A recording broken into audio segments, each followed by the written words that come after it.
ओम नमो भगवते वासुदेवाय। ओम नमो भगवते वासुदेवाय।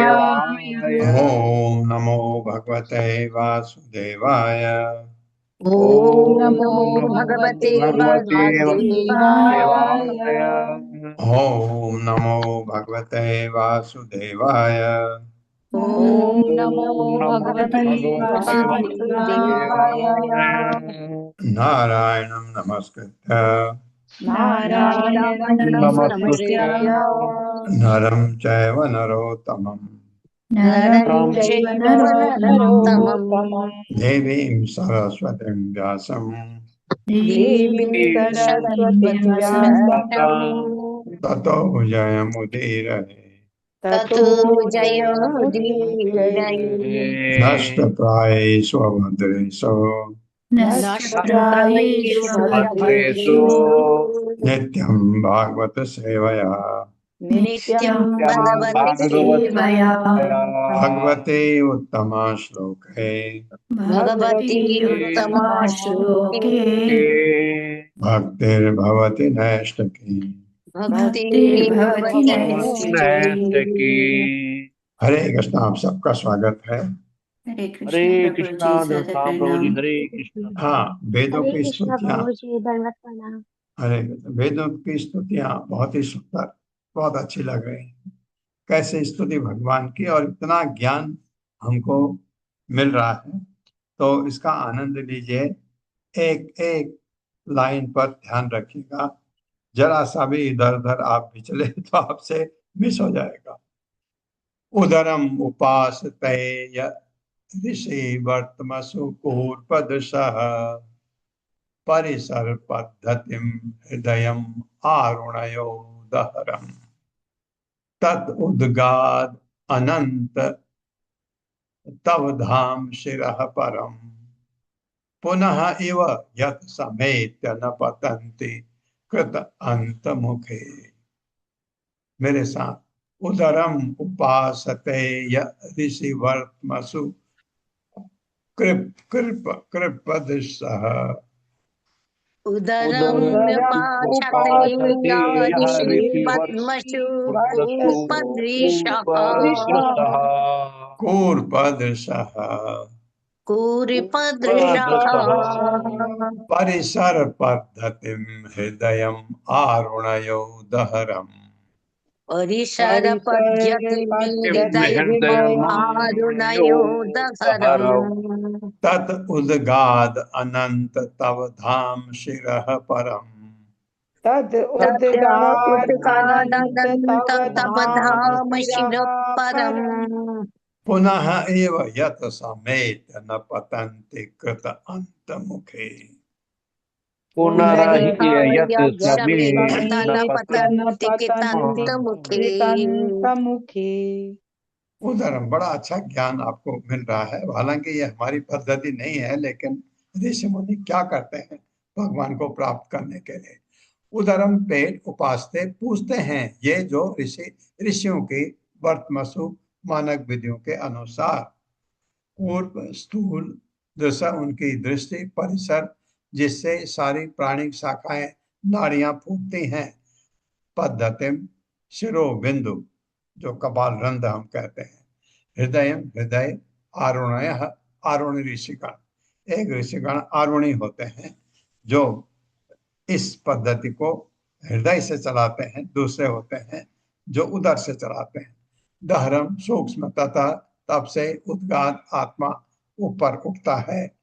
अनंत हे अनंत तब तुम्हारा धाम प्रकट होने का स्थान शिरह सिर परमम मोक्ष गंतव्य पुनः फिर यह इस जगत में यत जो समेत पहुंचकर न पतनते नीचे नहीं गिरते कृत अंत मृत्यु के मुखे मुख में। मेरे साथ पढ़े। बड़े बड़े ऋषियों द्वारा निर्दिष्ट बड़े बड़े बड़े बड़े ऋषियों द्वारा ऋषियों द्वारा निर्दिष्ट निर्दिष्ट विधियों के अनुयायियों में से।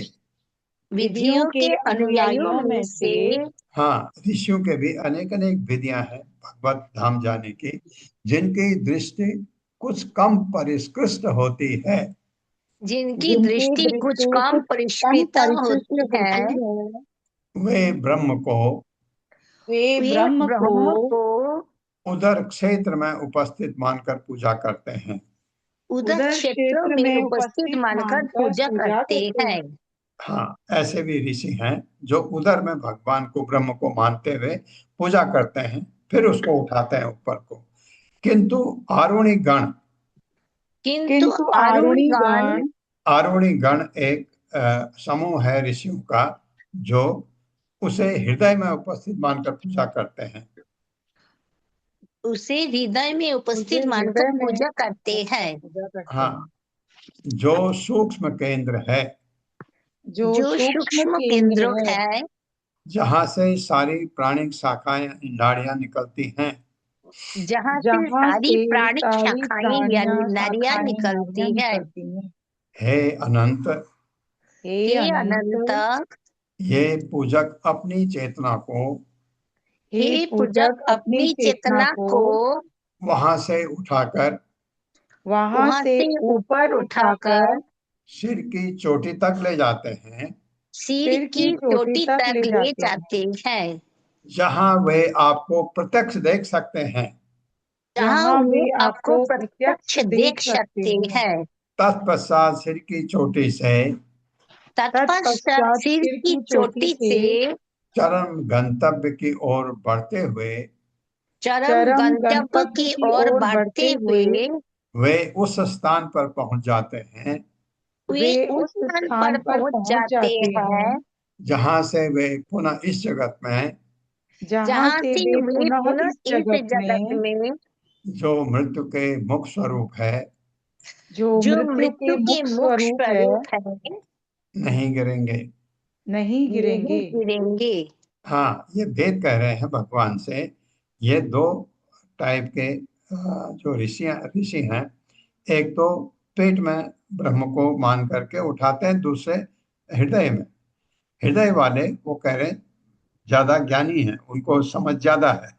जो पेट वाले हैं उनको समझ कम है। ये आपके नाड़ी केंद्र बहुत सारे हैं, कहाँ कहाँ से अलग अलग पद्धतियां हैं। तो कहते हैं वो आरुणि गण जो है, जो हृदय में ऋषियों का वो समूह, जो उनको आरुणि गण आरुणि कहा जाता है, ऋषि जो हृदय में ब्रह्म को मानते हैं, हृदय से ऊपर उठा के कपाल रंध्र तक ले जाते हैं। हमने बहुत छोटा इसका रूप भगवत गीता में पढ़ा कि अ, जो जब हमने पढ़ा था कि जब सूर्य उत्तरांचल में होता है, उसमें पढ़ा था तात्पर्य में, कि जब सूर्य उत्तरांचल में होता है, तब अगर आप इस भौतिक जगत को छोड़ते हैं तो आप फिर यहाँ जन्म नहीं लेते हैं, आप वैकुंठ चले जाते हैं। ये पढ़ा था। लेकिन ये ऋषिगण जो हैं आरुणी कैटेगरी के, ये अपने को कपाल रंध्र तक ले जाते हैं। और जब आपका सूर्य उत्तरांचल में होता है, और जब कोई अच्छा समय हो, जैसे एकादशी का दिन हो और शुक्ल पक्ष हो और दिन का समय हो, प्रकाश में हमेशा अच्छा माना जाता है, वो अपने कपाल रंध्र से निकल जाते हैं। इतना कंट्रोल है उनका। लेकिन ये ज्ञान के लिए, आपके लिए ठीक है, ये हम तो इस पद्धति को करते ही नहीं, क्योंकि हम इस लायक नहीं हैं। ये योगियों का, जो ऋषियों का एक है, बहुत कठिन है। हमारे लिए जो सरल पद्धति है वो है भक्ति मार्ग। भक्ति मार्ग सरल है। वह भी कलयुग में चैतन्य महाप्रभु ने बहुत ही सरल बना दिया। तो आपको कंसेशन मिला कलयुग में होने का। कलयुग में होने से आपके सब, आपके परेशानी परेशानी है, लेकिन एक चीज अच्छी है कि भगवत धाम जाने के लिए रास्ता बहुत सुगम है। तात्पर्य माता जी। हरे कृष्ण। सोनिया अग्रवाल माता जी। हरे कृष्णा माता जी। श्रील प्रभुपाद जी की जय। तात्पर्य श्रील प्रभुपाद जी के आशीर्वाद से। यहाँ पर ध्यानमय योग की शिक्षा देने वाली श्रुतियां श्री भगवान की महिमा का गान करती हैं। योग की विविध विधियां अधिकतर धीमी है तथा विपद कराने के अवसरों से भरी है। फिर भी योग की प्रामाणिक विधियां उन परमात्मा के ध्यान को अपना लक्ष्य बनाती है जो जीवात्मा के साथ साथ हृदय क्षेत्र में वास करते हैं। हृदय में परमात्मा की यह अभिव्यक्ति अत्यंत सूक्ष्म तथा अनुभव करने में कठिन दहरम है। अतएव केवल बड़े चढ़े योगी ही उनका साक्षात्कार कर सकते हैं। प्रायः नव जिज्ञासु ध्यान करने वाले लोग जीवनी शक्ति के किसी निम्न केंद्र में परमात्मा की गौण उपस्थिति पर ध्यान केंद्रित करने का अभ्यास करते हैं, यथा मूलाधार चक्र रीढ़ की हड्डी के तले, स्वाधिष्ठान चक्र नाभि क्षेत्र में, मणिपुर चक्र पेट में। भगवान श्री कृष्ण मणिपुर चक्र में परमात्मा रूप में अपने अंश का उल्लेख इस प्रकार करते हैं। अहम वैश्वानरो भूत्वा प्राणिनां देहमास्थितः प्राणापान समायुक्तः पचाम्यन्त्रं चतुर्विधम्। मैं समस्त जीवों के शरीरों में पाचन अग्नि हूँ और मैं बाहर जाने वाली तथा भीतर आने वाली प्राणवायु के साथ मिलकर 4 प्रकार का भोजन पचाता हूँ। श्रीमद् भगवद गीता। श्री भगवान वैश्वानर पाचन में के अधिष्ठाता है और वे पशुओं, मनुष्यों तथा देवताओं को चलने फिरने की क्षमता प्रदान करते हैं। इस श्लोक में बोल रही श्रुतियों के निर्णय के अनुसार जो लोग अपने ध्यान को श्री भगवान के इसी रूप तक सीमित रखते हैं वे अल्पज्ञ है, कूर्पदृशः है, जिसका शाब्दिक अर्थ है धूल से धूमिल आंखों वाला। दूसरी ओर आरुणिकर्ण नाम से विख्यात उच्च योगी परमात्मा के उस रूप को पूजते हैं जो जीव के संगी के रूप में हृदय के भीतर रहते हैं, जो अपने अधीनस्थ जीव को ज्ञान शक्ति देते हैं और व्यावहारिक बुद्धि द्वारा उसे प्रेरित करता है। जिस तरह भौतिक हृदय रक्त संचार का केंद्र होता है, उसी तरह सूक्ष्म हृदय चक्र प्राण की असंख्य शाखाओं का, जिन्हें नाड़ी कहते हैं, मिलन स्थल है। ये नाड़ियां बाहर की ओर निकलकर शरीर के सारे भागों को जाती है। जब ये नाड़ियां काफी शुद्ध कर दी जाती है तो आरुणी योगीजन हृदय क्षेत्र को छोड़कर मस्तिष्क के तालु पर स्थित चक्र की ओर बढ़ते हैं। जो योगी इस ब्रह्मरंध्र चक्र से होकर अपना शरीर त्यागते हैं वे सीधे भगवत धाम जाते हैं, जहां से उन्हें लौटकर फिर से जन्म लेने की आवश्यकता नहीं रह जाती। इस तरह ध्यानमय योग की अनिश्चित विधि भी ठीक से पालन किए जाने पर शुद्ध भक्ति का फल दे सकती है। श्रील विश्वनाथ चक्रवर्ती ठाकुर ऐसे कई श्रुति मंत्र उद्धृत करते हैं जो इस श्लोक के शब्दों को प्रतिध्वनित करते हैं। उदरम ब्रह्मेति शार्क राक्षा उपासते हृदयम ब्रह्मेत यारुण ब्रह्मा है वैता इत ऊर्ध्वम त्ववेदोत्सर्पत तच्छिरोश्रयते। जिनकी दृष्टि पर पर्दा पड़ा रहता है वे ब्रह्म की पहचान उदर से करते हैं, जबकि आरुणी जन हृदय में ब्रह्म की पूजा करते हैं। जिससे सचमुच ही ब्रह्म का साक्षात्कार कर लिया है, वह हृदय से ऊपर उठता हुआ सिर की चोटी पर श्री भगवान की शरण लेने पहुंचता है, जहां वे प्रकट होते हैं। शतम चैकाचर्यस्य तासामूर्धानमभिनिसृतैका तयोर्ध्वमायन्नमृततत्त्वमेति विश्वन् न अन्या उत्क्रमणे भवन्ति। हृदय से निकलने वाली 101 सूक्ष्म नाड़ियां हैं। इनमें से एक सुषुम्ना सिर की चोटी तक जाती है। इस नाड़ी के ऊपर की ओर होते हुए मनुष्य मृत्यु को पार कर सकता है। अन्य नाड़ियां समस्त दिशाओं में जाती है, जो विविध प्रकार के पुनर्जन्म के तुल्य है। छांदोग्य उपनिषद। उपनिषदों में अंतर्यामी परमात्मा का बारंबार उल्लेख मिलता है। श्वेताश्वतर उपनिषद में परमात्मा का वर्णन निम्नवत है।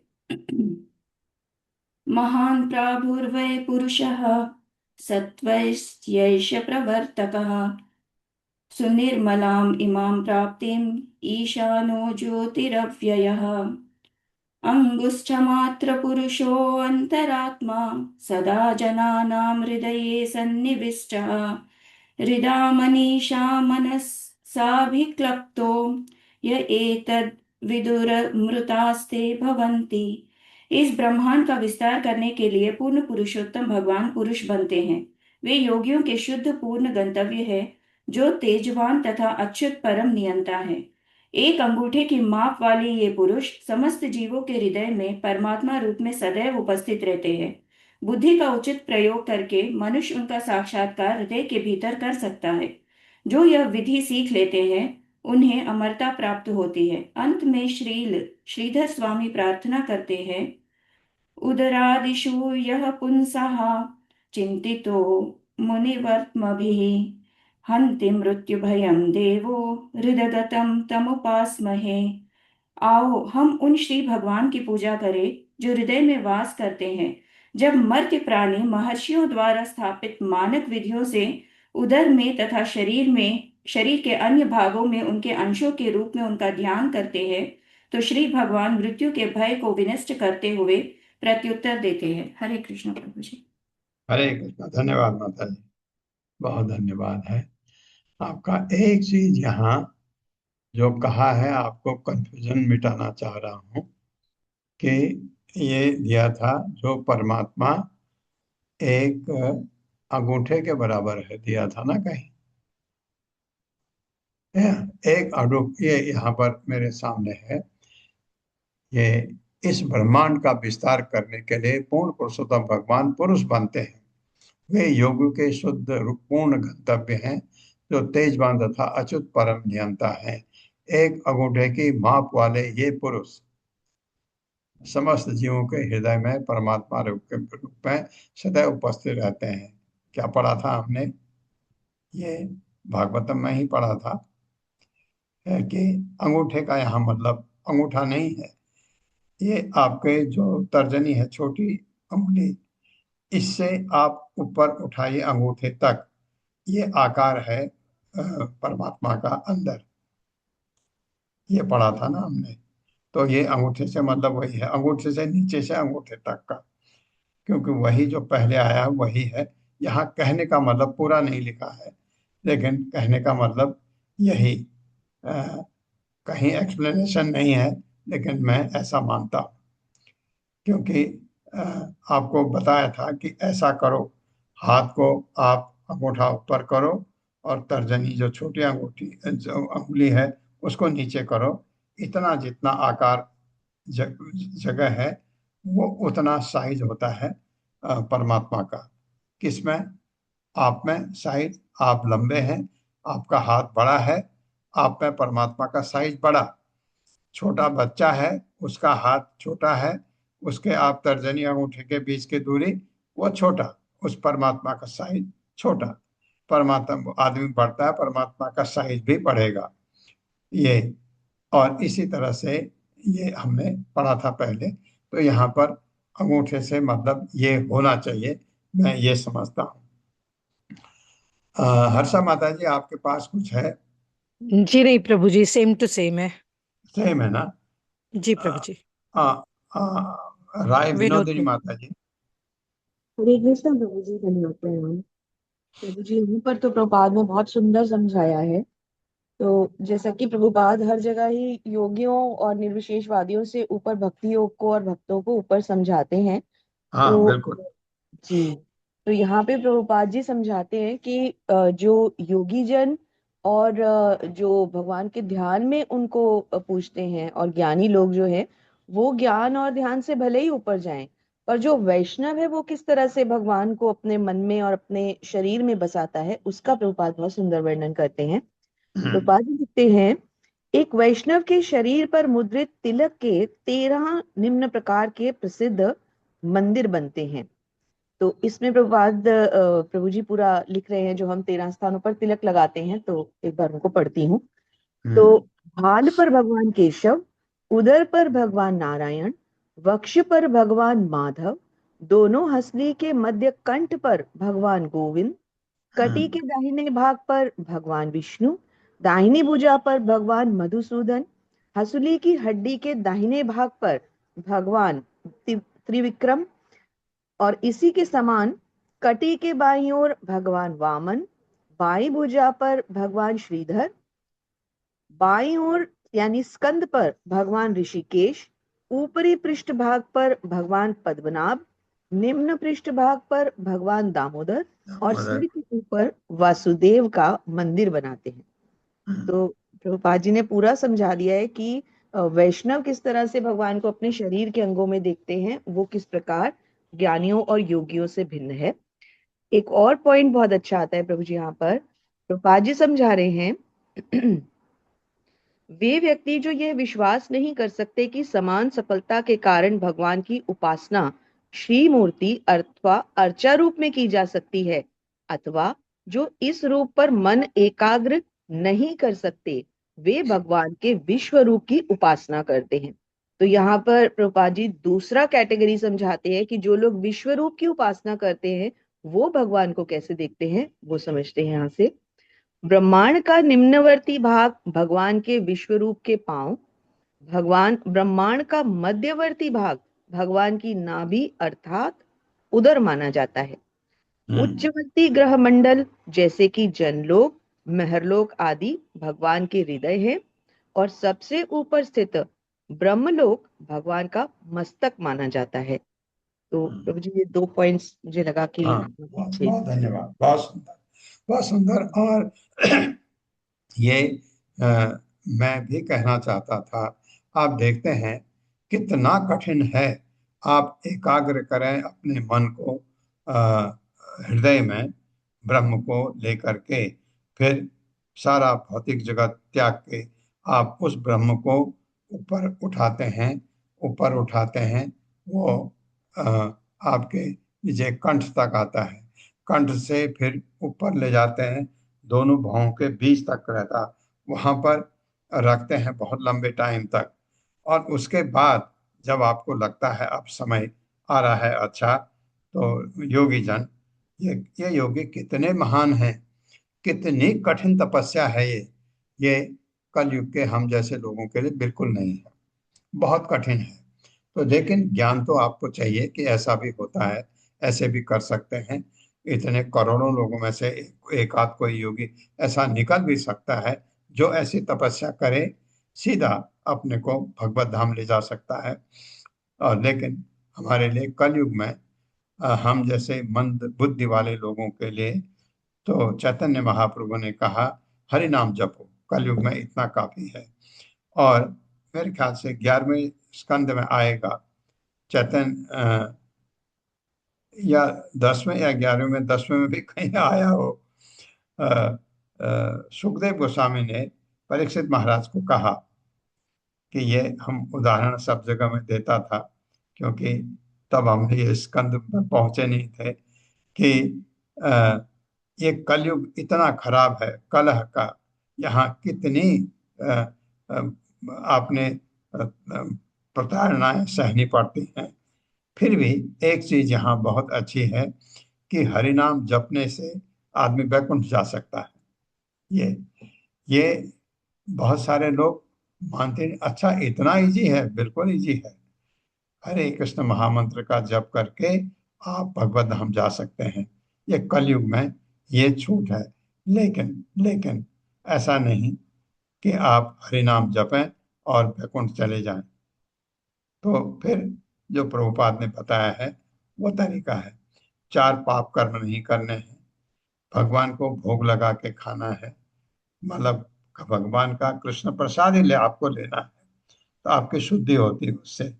और 16 माला कम से कम जपनी है, और माला में सब चीजें आप कर सकते हैं। चारों जो विकार हैं वो आप त्याग सकते हैं। पर्टिकुलरली माताएं तो बिल्कुल ही आराम से वो करती हैं ऐसा। आदमी में थोड़ा कठिन होता है, आदमी कोई नशेड़े होते हैं, कोई मीट के बहुत भक्षक होते हैं, और ये थोड़ा सा कठिन है। माताओं में बहुत सरल है, 4 के 4 बिल्कुल। माताएं तो सब वैकुंठ बहुत इजीली जा सकती हैं, बशर्ते भगवान को भोग, वो भी उनके लिए कठिन नहीं है।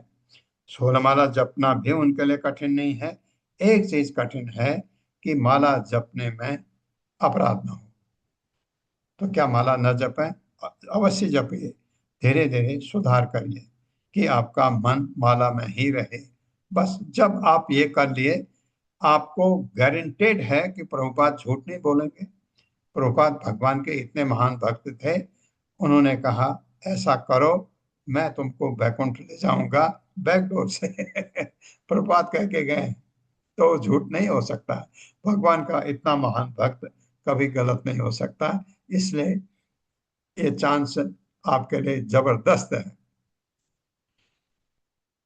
स्वकृत विचित्र योनिषु विशन इव हेतुतया तरतमतः चकासी, चकासी में 100 डबल 100, चकासी अनल वत स्वकृत अनुकृति अथ वितथासु, वितथासु स्व है, सु करेंगे तो वह किसी को आएगा। अथ वितथासु अमुसु अवितथ अवितथाम तव धाम ममम विरज धियो अनुयन्ति अभिविप्रणयव एक रसम। मेरे साथ धीरे धीरे।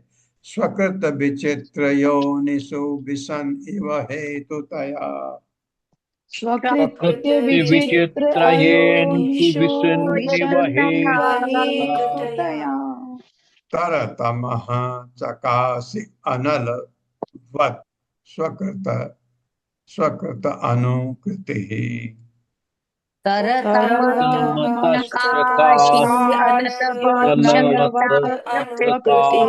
अनुकृतिः।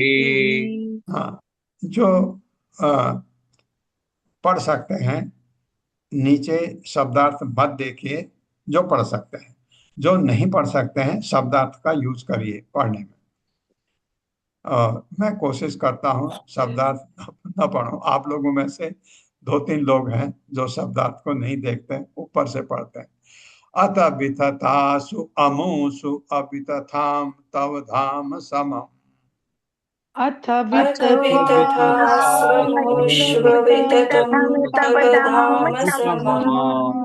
विरज धियो अनुयन्ति अभिविप्रणयव एक रसम। विरज विरज धियो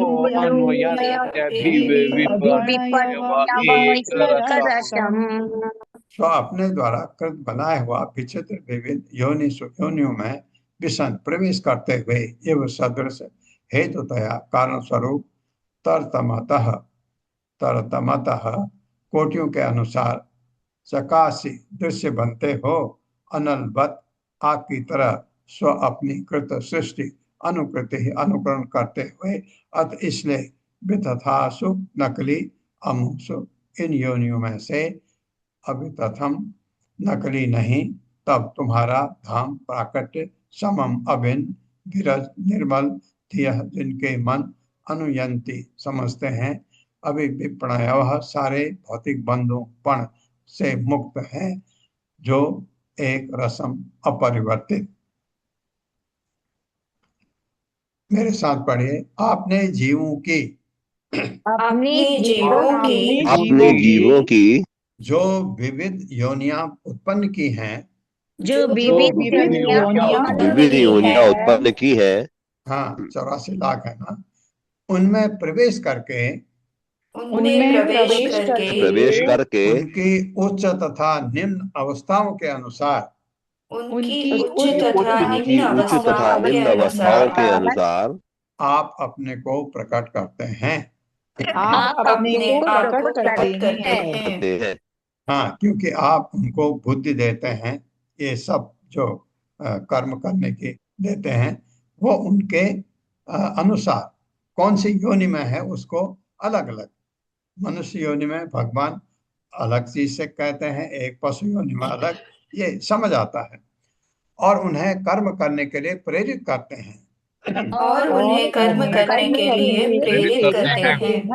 जिस प्रकार अग्नि अपने द्वारा जलाई जाने वाली वस्तु के अनुसार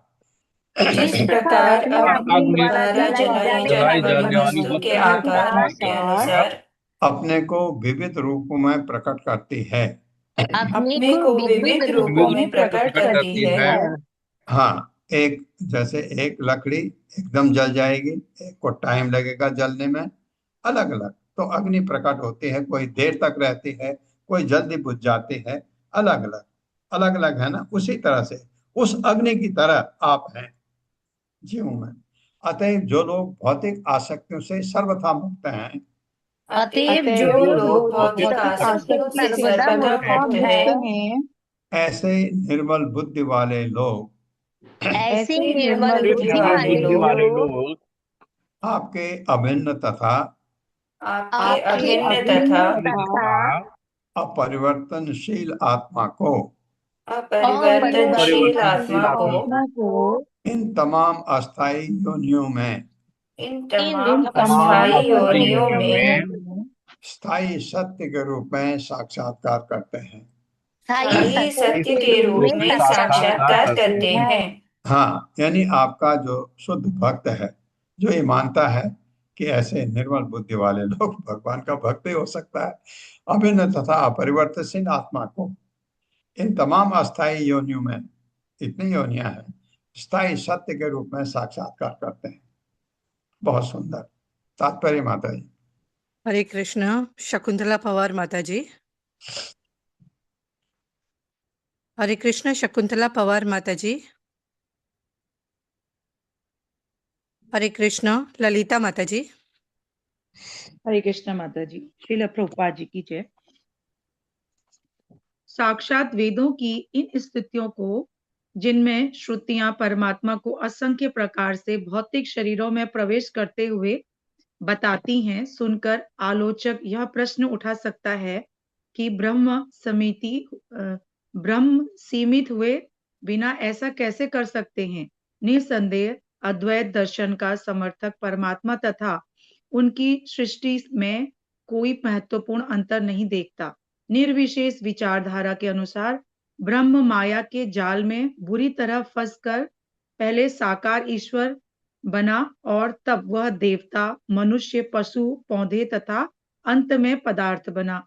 शंकराचार्य तथा उनके अनुयायी इस सिद्धांत के समर्थक में कि ब्रह्म पर माया कैसे थोपी जाती है, वैदिक प्रमाण जुटाने में काफी श्रम करते हैं, किंतु वेद स्वयं यहाँ पर अपने विषय में उठाए जाने वाले एक मिनट माता जी। आप आक्षेप पर उत्तर देते हैं और मायावादी निर्विशेषवाद का समर्थन नहीं करते। सृजन की प्रक्रिया पारिभाषिक दृष्टि से सृष्टि यानी बाहर निकालना कहलाती है। भगवान अपनी विविध शक्तियों को बाहर निकालते हैं और ये शक्तियां उनमें पृथक रहकर उनकी प्रकृति में भाग लेती हैं। यह तथ्य अचिंत्य भेदाभेद के असली वैदिक दर्शन में व्यक्त हुआ है।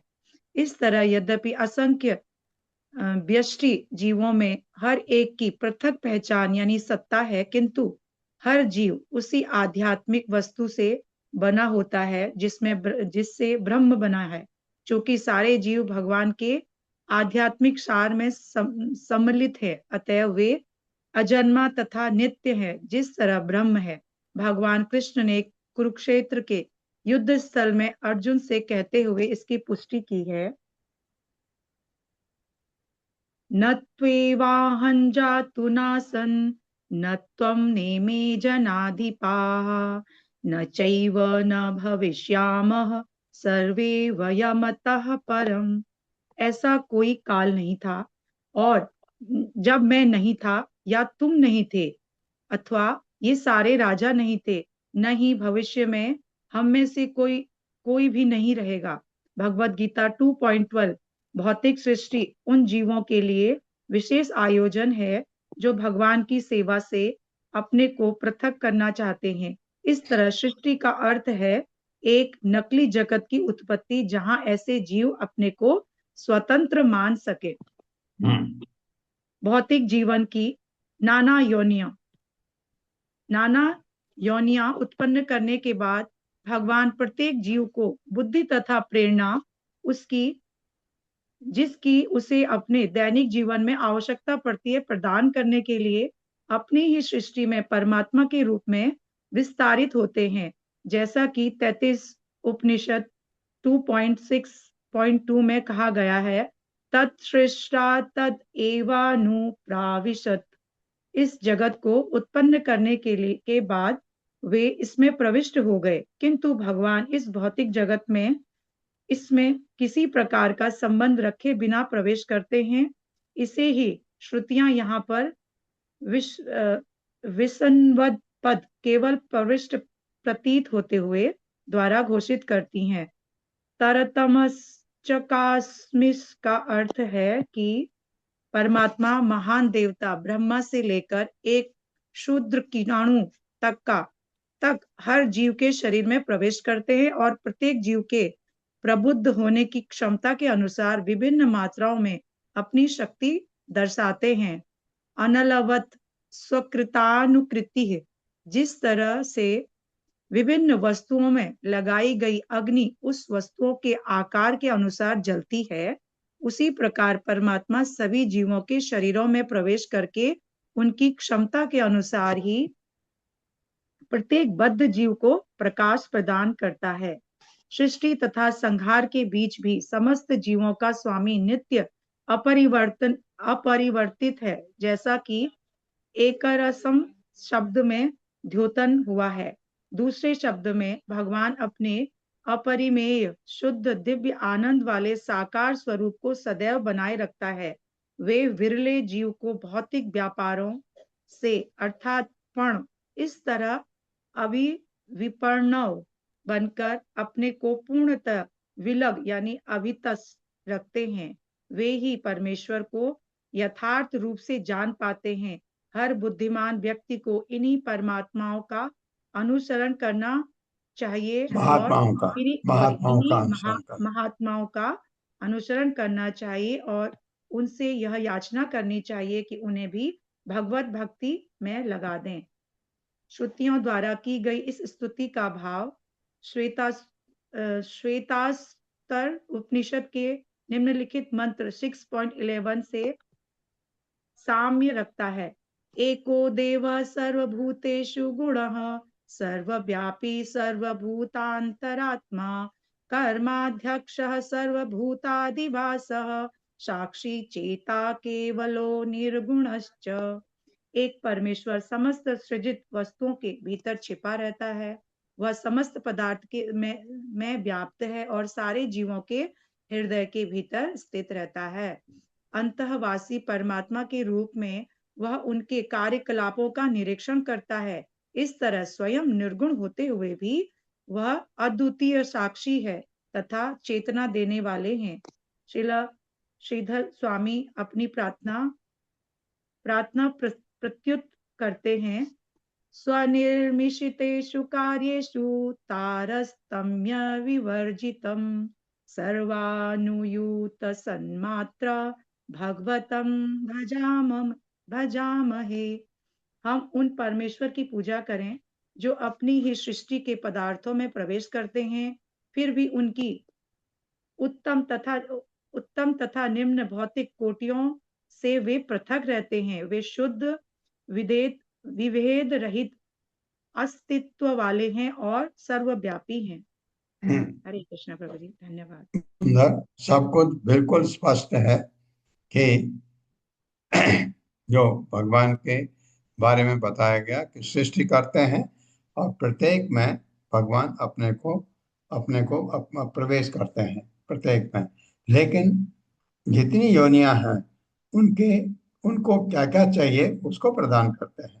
ऐसा नहीं कि किसी पशु में मनुष्य की बुद्धि डाल दें, ऐसा नहीं। क्योंकि मनुष्य रूप जो है आपका योनि, ये बहुत ही विशेष है, क्योंकि इसी योनि से आप उठकर भगवत धाम जा सकते हैं। पशु कभी नहीं जा सकता पशु नहीं जा सकता। पशु को पहले मनुष्य योनि में आना पड़ेगा, वो तब जा सकता है। ये अगर किसी पशु पर भगवान की कृपा भी हुई तो उसको मनुष्य योनि में डालेंगे, उसके बाद उसको भक्ति करके ऊपर भक्ति करे। वो योग विधियां है, बहुत कठिन है, ये करे उसकी मर्जी है, लेकिन ऐसे उठाते हैं भगवान। तो यही इसमें कहा गया है। और एक निर्विशेष बात का वेद बिल्कुल खंडन करते हैं। यहाँ कहीं आया था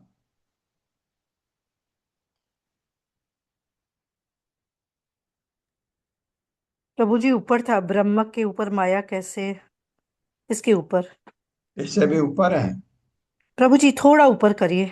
हाँ हाँ, थोड़ा ठीक है, समझ गया समझ बस गया। बस बस बस, हाँ। ये है निस्संदेह अद्वैत दर्शन का समर्थन परमात्मा तथा उनकी सृष्टि में कोई महत्वपूर्ण अंतर नहीं देखता। अद्वैत, अद्वैत जो भगवान अपने को एक सा मानते हैं। कल इस पर थोड़ी सी चर्चा हुई थी। एक तो अद्वैतवाद, मायावाद। मायावाद मैं आपको छोटा छोटा याद करने के लिए बता रहा हूं। मायावादी ब्रह्म और अपने को एक सा मानते हैं, क्योंकि मैं अहम ब्रह्मास्मि, मैं तपस्या करके ब्रह्म में लीन हो सकता हूँ। मायावाद। और जगत को वो मिथ्या कहते हैं, ये जगत मिथ्या है। आप क्या कहते हो? मिथ्या नहीं है। अरे, अब मैं आपके सामने बोल रहा हूं, ये मिथ्या है। आप इतने क्लास में सुन रहे हैं, ये मिथ्या है। आपके माँ बाप हैं, ये मिथ्या है। आपके बच्चे हैं, ये मिथ्या है। नहीं, भक्ति मार्ग में हम क्या कहते हैं? क्षणिक। ये ये परमानेंट नहीं है, क्षणिक है।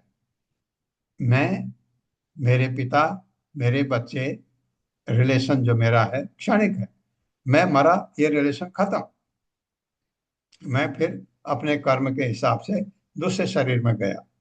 अगर मैं भक्ति करके ऊपर नहीं उठ सका तो मैं नरक भी जा सकता हूँ, किसी योनि में जा सकता हूँ, लेकिन मुझे दूसरा शरीर धारण करना ही पड़ेगा अगर मैंने अपना सूक्ष्म शरीर खत्म नहीं किया तो।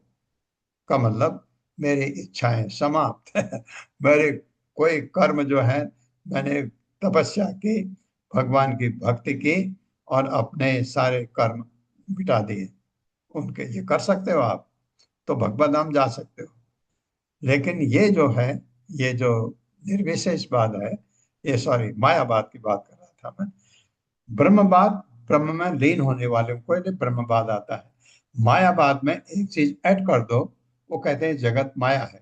माया का मतलब मिथ्या। माया उसको कहते हैं जो वास्तव में है नहीं।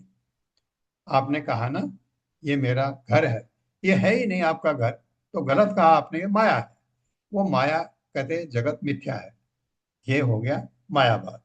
निर्विशेषवाद को ऐसे याद रखिए आप, क्या फर्क है? ये भी मायावादी है। निर्विशेषवाद, ये विशेषवाद। निर नहीं, विशेष, विशेषता को नहीं मानते। भगवान की विशेषताएं हैं ना। अरे, आप कहते हैं भगवान में 64 गुण है। भगवान में एट्रीब्यूट्स कहते हैं इसको इंग्लिश में। ये भगवान के एट्रीब्यूट्स हैं। और कृष्ण के 4 और एट्रीब्यूट्स हैं। वो वेणु माधुर्य है, भक्ति माधुर्य है, और क्या है? लीला माधुर्य है और रूप माधुर्य है। 4। उनके जैसा रूप वाला कोई है ही नहीं। उनकी वेणु बांसुरी ऐसी बजती है, लोग परास्त हो जाते हैं सुन करके। ये ऐसे इतने महान भक्त हैं उनके, यशोदा माता जैसे इतने महान भक्त हैं। भक्त माधुर्य है, रूप माधुर्य, भक्त माधुर्य, वेणु माधुर्य, और क्या रह गया? लीला 4 है ना, माधुरी। लीला माधुर्य। भगवान की लीलाएं इतनी सुंदर है, पूरा भागवतम में हम उनकी लीला ही पढ़ते हैं। तो ये वो मानते नहीं इसको। नहीं मानते हुए भी ये कौन है? ये आपके शंकराचार्य के जो ये निर्विशेषवाद है, वो नहीं मानता।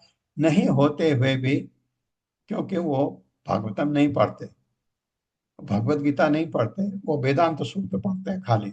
वेदांत सूत्र के जो श्लोक हैं उनका गलत अर्थ निकाल करके, गलत नहीं, अर्थ ऐसा निकालते जो उनको सूट करता है। चैतन्य महाप्रभु ने कहा ये गलत है, तो अब चैतन्य चरितामृत पढ़ेंगे, इसके बाद आपको पता लगेगा कि क्या कहा चैतन्य महाप्रभु ने। तो वो नहीं मानते, तो के बावजूद भी शंकराचार्य ने भगवत गीता का महात्म्य लिखा। अपने 7 श्लोक हम पहले वही पढ़ते हैं। पहले भगवत गीता 18 दिन की पहले अध्याय में 7 श्लोक पढ़ते हैं ना, वो शंकराचार्य के लिखे हुए हैं। वो भगवान को मानने लगे कि कृष्ण बियॉन्ड है, इसके बियॉन्ड है, इस ब्रह्मांड के बियॉन्ड है, वो माने। तो ये बात मैं आपको ये बताना चाह रहा था। तो वेद इसका खंडन करता है। हरे कृष्ण प्रभु जी। हाँ, पढ़िए माता। जी प्रभु जी, हरे कृष्ण। शिल प्रभुपाद की जय। शिल प्रभुपाद शिल विश्वनाथ चक्रवर्ती ठाकुर जी द्वारा। कोई आपत्ति कर सकता है कि यदि परमात्मा असंख्य प्रकार के भौतिक शरीरों में प्रवेश करता है तो वह शरीर के अनुसार सीमित प्रतीत होगा और इस प्रकार जीवों के समान होगा, इसलिए वह पूजा के योग्य कैसे हो सकता है। यह श्लोक इसका उत्तर देता है। श्रुतियों में कहा गया है, भौतिक जीवन के अनेक प्रजातियों की रचना करने के बाद आप प्रत्येक जीव को उसके दैनिक जीवन के लिए आवश्यक बुद्धि और प्रेरणा प्रदान करने हेतु परमात्मा के रूप में अपने स्वयं की रचना में विस्तार करते हैं। जैसा कि तैत्तिरीय उपनिषद 2.6.2 में कहा गया है, इस संसार की रचना करने के बाद वह फिर उसके भीतर प्रवेश कर गया। हालांकि भगवान भौतिक संसार में प्रवेश करते हैं बिना उससे कोई बंधन संबंध बनाए, इसीलिए विष्णु एवं शब्द का प्रयोग केवल प्रवेश करते प्रतीत होने को व्यक्त करने के लिए किया जाता है। तारतम मतस्य चाकासी का अर्थ है कि परमात्मा महान देवता ब्रह्मा से लेकर तुच्छ रोगाणु तक प्रत्येक जीव के शरीर में प्रवेश करते हैं और प्रत्येक आत्मा के आत्मज्ञान की क्षमता के अनुसार अपनी शक्ति के भिन्न भिन्न मात्रा प्रदर्शित करते हैं। जिस प्रकार विभिन्न वस्तुओं में प्रज्वलित अग्नि उन वस्तुओं के भिन्न रूपों के अनुसार जलती है, उसी प्रकार परमात्मा सभी जीवों के शरीर में प्रवेश करके प्रत्येक बद्ध जीव के चेतना को उसके व्यक्तिगत क्षमता के अनुसार प्रकाशित करते हैं। इस प्रकार इस अनित्य योनियों में आपका साकार रूप अपनी विशेष गुण सहित परम सत्य के रूप में स्थायी रूप में विद्यमान रहता है। अतः शुद्ध बुद्धि वाले आपके शाश्वत परम और अविदित्व स्वरूप को जानते हैं।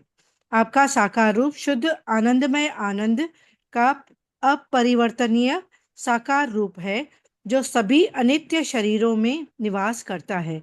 दूसरे शब्दों में श्री कृष्ण सदैव अपने अथाह विशुद्ध आध्यात्मिक आनंद के निजी स्वरूप को बनाए रखते हैं। वे कौन है जो जानते हैं? वे हैं जो भौतिक लेन देन में पूरी तरह मुक्त हैं और इस जीवन और अगले जीवन में कर्म फलों से रहित हैं। क्योंकि आप सभी चीजों को के स्तोत्र हैं, इसलिए आपके स्वतंत्र होने की उपाधियां किसी भी पदानुक्रम के अधीन नहीं है। क्योंकि आपके ऐश्वर्य कभी नष्ट नहीं होते, इसलिए आप पूजा के योग्य हैं। निम्नलिखित श्रुतियां इस श्लोक में पुष्टि करती हैं। ब्रह्मांड की रचना करने के बाद उन्होंने उसमें प्रवेश किया। तैत्तिरीय उपनिषद 2.6.1। एकमात्र परमेश्वर सभी सृजित वस्तुओं के भीतर गुप्त रूप से निवास करता है। वह समस्त पदार्थों में व्याप्त है और सभी जीवों के हृदय में विराजमान है। अंतर्यामी परमात्मा के रूप में वह उनके भौतिक गतिविधियों का परिवेषण करता है। इस प्रकार स्वयं कोई भौतिक गुण न होने पर भी वह चेतना के अद्वितीय साक्षी और दाता है। श्वेताक्षर उपनिषद 6.11। हरे कृष्ण प्रभु जी। धन्यवाद। ये समझ आता है। ये इसमें भी आया था। आप ये क्वेश्चन कर सकते हैं, उनको आने की क्या जरूरत है हमारे शरीर में? उनको अगर हमारे शरीर में वो नहीं आएंगे, वो हमारे शरीर से भौतिक चीजों से उनको भौतिक चीजें छू भी नहीं सकती। आते हैं इस वजह से हमको निर्देशन देते हैं, ऐसा कर, ऐसा कर, ऐसा कर। आपके सामने कोई अगर एक मच्छर आ गया, आप आंख बंद कर लेते हैं, हाथ से हटाते हैं। कौन ये आपको ये कौन देता है? ये चीजें ये परमात्मा देते हैं जो आपके शरीर के अंदर हैं। और वो आपको आपको आपका हॉरोस्कोप लिखते हैं पूरा कि तुमने यहाँ ये गलती की, यहाँ ये गलती की, ये अच्छा काम किया। आपके पुण्य, आपके पाप, इसका लेखा जोखा पूरा रखते हैं। लेकिन आप भक्ति में शुद्ध भक्ति बन गए तो आपका लेखा जोखा में 0-0 हो जाएगा। पुण्य 0, पाप 0, तब आपका सूक्ष्म शरीर 0, खत्म। तब आप वैकुंठ जा सकते हैं। ये वो नोट भी करते हैं। खस सबसे बड़ी बात ऐसा करते हैं, ये श्लोक पढ़ लेते हैं 20वां, और इसका जो तात्पर्य है कल पढ़ेंगे।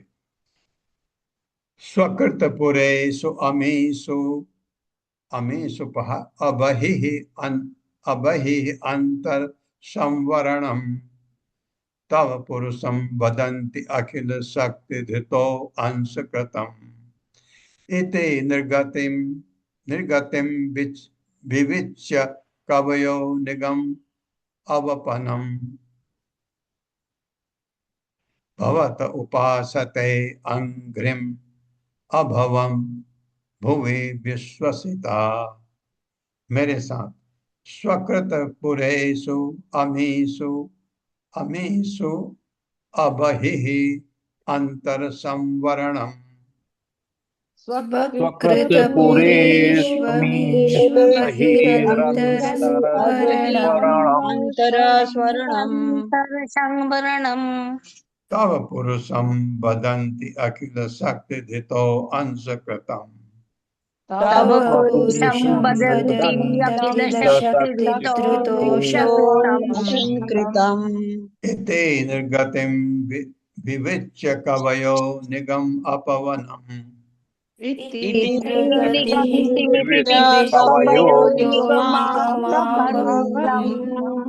भवत उपासते अंघ्रिम अभवम भुवि विश्वसिता। भवतोपासते अभवं स्व अपने द्वारा कृत उत्पन्न पुरेशु शरीरों में अमीशु इन अवहि बाहरी रूप से नहीं, अंतर अथवा आंतरिक रूप से संवरणम जिसका वास्तविक विकास तब तुम्हारा पुरुषम जीव बदंती वेद कहते हैं अखिल समस्त शक्ति शक्तियों के धृतः स्वामी के अंश अंश रूप कृतम प्रकट इति इस प्रकार नृजीव का गतिम पद विविच्य निश्चित करके कवयः विद्वान मुनिगण निगम वेदों के आवपनम खेत जिसमें सारी भेंटें बोई जाती हैं भवतः आपके उपासित पूजा करते हैं अंग्रिम पैरों की अभवम जो संसार का संहार करने वाले हैं भूमि पृथ्वी पर विश्वसिता विश्वास रखने वाले। मेरे साथ पढ़े। प्रत्येक जीव अपने कर्म द्वारा सृजित भौतिक शरीरों में निवास करते हुए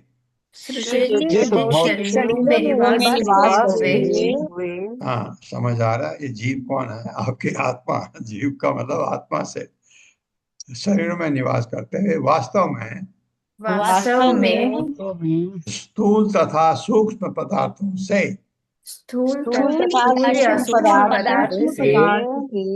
आच्छादित हुए बिना रहता है। हाँ, मेरा गंदा शरीर, इससे उसका कोई उसमें गंदगी नहीं जाती, एक बात। दूसरी बात, सो ये हुआ स्थूल। और सूक्ष्म में क्या हुआ? मेरा मन है, बुद्धि है, ये सूक्ष्म हुए क्योंकि इनमें स्थूल नहीं है, इनको तोला नहीं जा सकता। जो सूक्ष्म है तो वो देखे नहीं जा सकते, उनसे भी अभिन्न रहता है। कौन? आत्मा, जीव। जीव का मतलब आत्मा से, जैसा कि वेदों में वर्णन हुआ है। ऐसा इसलिए है क्योंकि वह समस्त शक्तियों के स्वामी आपका ही भिन्नांश है। हाँ, आपका ही तो अंश है वो, लेकिन भिन्न अंश है, स्वांश नहीं है।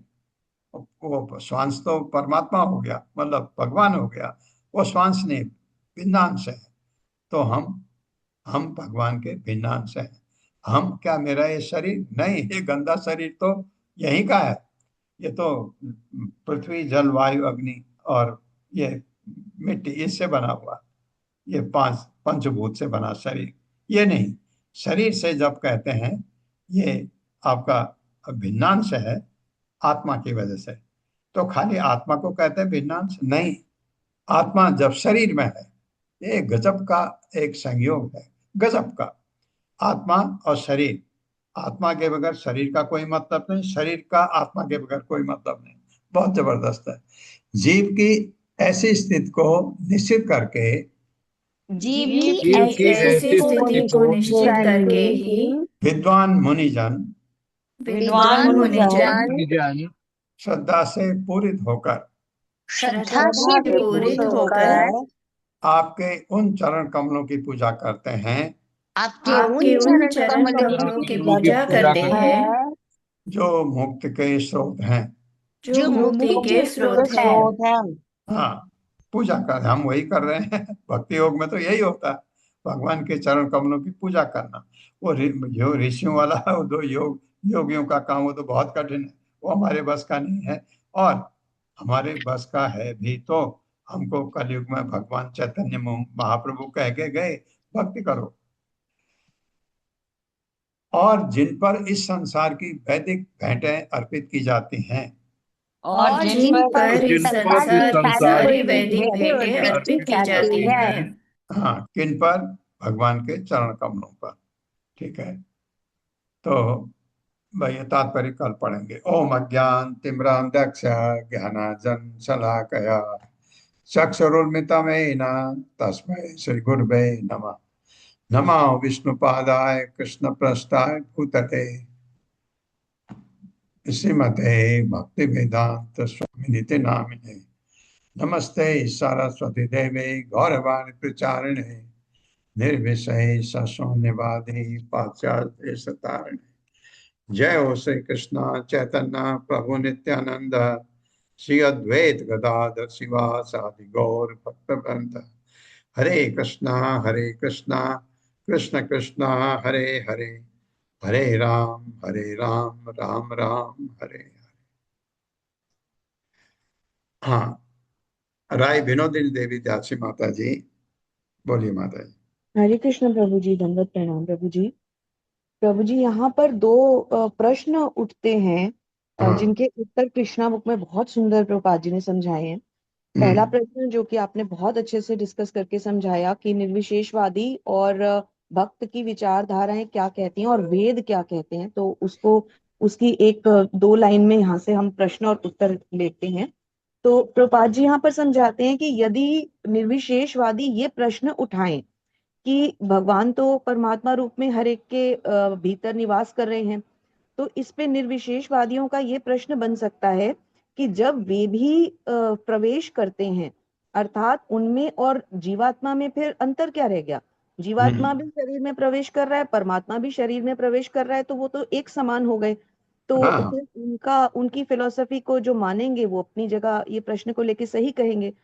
तो इसके उत्तर में वेद क्या कहते हैं उनको प्रभुपाद जी समझाते हैं कि दोनों में डिफरेंस ये है कि वे विचार करते हैं कि जीवात्मा के साथ साथ परमेश्वर भी विभिन्न शरीरों में प्रवेश करते हैं, अर्थात भगवान और जीवात्माओं में कोई भेद नहीं है। परंतु हम इसको कैसे लेते हैं कि इसमें भगवान भगवत गीता का 15वें प्रभुपाद भगवत गीता के 15वें अध्याय से जो उत्तर दे रहे हैं वो क्या है कि यद्यपि जीवात्मा और परमात्मा एक शरीर में एक साथ निवास करते हैं, परंतु भगवान इसमें अर्थात परमात्मा रूप में श्रेष्ठतर हैं। क्यों?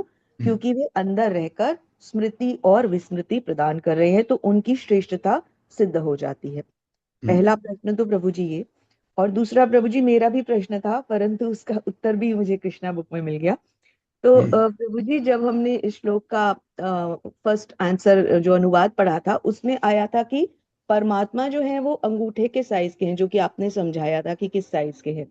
तो प्रभु जी मेरे भी माइंड में ये प्रश्न उस समय उठा था जब मैं कल इसको रात को रीड कर रही थी कि जब वो अंगूठे के साइज के हैं और जैसा कि आपने बताया कि शरीर बढ़ेगा तो उसका साइज भी बढ़ेगा, तो प्रभु जी फिर तो परमात्मा परिवर्तनशील कैटेगरी में आ गए कि जैसे साइज के साथ साथ वो भी बढ़ रहे हैं। तो ये तो अपने आप में पूरी फिलॉसफी कैसे समझे, तो बहुत दिमाग इस पे खराब होना शुरू हो गया। तो प्रभु जी प्रभुपाद जी ने बहुत अच्छे से इसको समझाया है, तो जिनके भी मन में ये प्रश्न है उसको प्रभुपाद जी शांत करते हैं। प्रभुपाद जी लिखते हैं, अपने शरीर के आकार तथा प्रकृति के अनुपात में ही जीवात्मा अपने बल, क्षमताओं और शक्तियों का प्रदर्शन कर सकते हैं।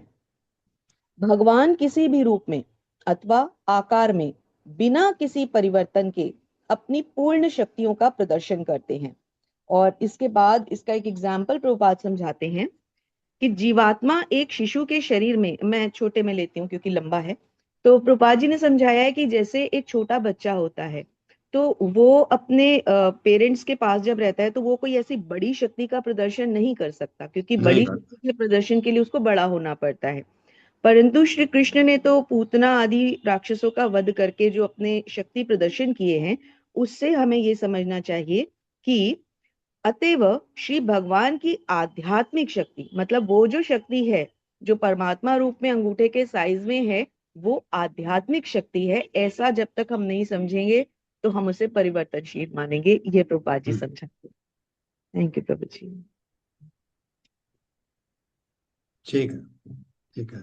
क्योंकि ये भागवतम में जब हमने पढ़ा था तो वहां पर ये आया था कि बच्चे का और बड़े का, और कोई बड़ा है उसका साइज में वो परिवर्तन का मतलब उनके शक्ति में परिवर्तन नहीं है, साइज का क्योंकि दिया है ऐसे नापा जाता है। तो किसी भी जिसमें हाथ हो या जिसमें हाथ है उसके हिसाब से वो नापा जाएगा। लेकिन आपने क्लियर कर दिया उनकी शक्ति में कोई परिवर्तन नहीं है। उनके जो आध्यात्मिक जो शक्ति वो देते हैं उस पॉइंट ऑफ व्यू से कोई परिवर्तन नहीं है। लेकिन ये भौतिक परिवर्तन जो आप कहते हैं ये माना जा सकता है। फिर भी इसमें आपको कन्फ्यूजन हो सकता है, फिर वर्णन इसमें बात करेंगे। आप सबका बहुत बहुत धन्यवाद। हरे कृष्णा प्रभु जी। प्रभु जी, यहाँ पे मैं ये पूछना चाह रही हूँ कि हाँ। जैसे हमने पढ़ा था भगवत गीता में कि आत्मा का साइज बाल के अग्र भाग के 1/10,000 टाइम्स होता है। हाँ। तो आत्मा का साइज भी तो क्या बढ़ता है या नहीं बढ़ता है? नहीं, नहीं बढ़ता ना। तो प्रभु जी, नहीं, जैसे आत्मा का साइज नहीं बढ़ता वैसे परमात्मा का साइज भी नहीं बढ़ता, कुछ ऐसा समझ सकते हैं हम प्रभु जी? नहीं, नहीं, नहीं। आप परमात्मा का जो साइज है वो जो हमने भागवतम में पहले पढ़ा था ना, आपको याद है सुखमणि जब बताए थे कि सोने की के लिए चारपाई की क्या जरूरत है जब पृथ्वी है, और तकिए की क्या जरूरत है जब हाथ है, हाथ तकिए का काम कर सकता है। वहां पर परमात्मा का साइज बताया गया है कि एक बालिस्त शायद उसको शब्द यूज करते हैं, एक बालिस्त के बराबर है। तो वो बालिस्त जो है, बच्चे का बालिस्त छोटा है, आदमी का बालिस्त बड़ा है। मैं बड़ा हूँ, मेरा बालिस्त बड़ा है, और ये इस हिसाब से वह उसके बराबर होता है। उसके भीतर, उसके शरीर के भीतर हृदय के पास में, तो परमात्मा उस साइज में रहता है। साइज में रहता का मतलब उसका जैसे अभी माता जी ने बताया कि जब भगवान कृष्ण छोटे थे, उनके लिए ये लागू नहीं हो सकता है, क्योंकि भगवान कृष्ण छोटे थे लेकिन पूरे दिव्य थे। हमारा शरीर दिव्य नहीं है।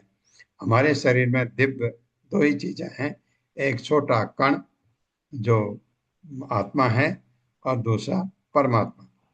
परमात्मा का ये ठीक है, इसमें और चर्चा कर सकते हैं, कल इस पर बात करेंगे फिर। धन्यवाद प्रभु जी। हरे कृष्णा। सुशील प्रभु। हरे कृष्णा प्रभु। धन्यवाद प्रभु जी। जो एक अगर हार्ट की साइज देखें तो शायद एक 42 ही हार्ट की साइज होती है। नहीं, नहीं, हार्ट। हाँ, नहीं, नहीं, सुनिए, एक चीज, ये कंफ्यूजन कभी मत रखिए। हार्ट जी के जी। अंदर नहीं है, हार्ट के एरिया में है परमात्मा और आत्मा। जैसे आप कहेंगे हार्ट तो पूरा काट के फेंक दिया, परमात्मा कहाँ गया? नहीं, परमात्मा को तो आपकी चाकू छू भी नहीं सकती है, वो तो उस एरिया में है, हृदय के अंदर, मतलब है हृदय के एरिया में। आत्मा भी है, परमात्मा भी है। हृदय में बैठे हैं कहते हैं तो का मतलब जी। आपके हार्ट के अंदर बैठे हैं नहीं है, वो उस एरिया में रहते हैं वो, क्योंकि उनको तो जगह चाहिए ही नहीं है। ये बात है।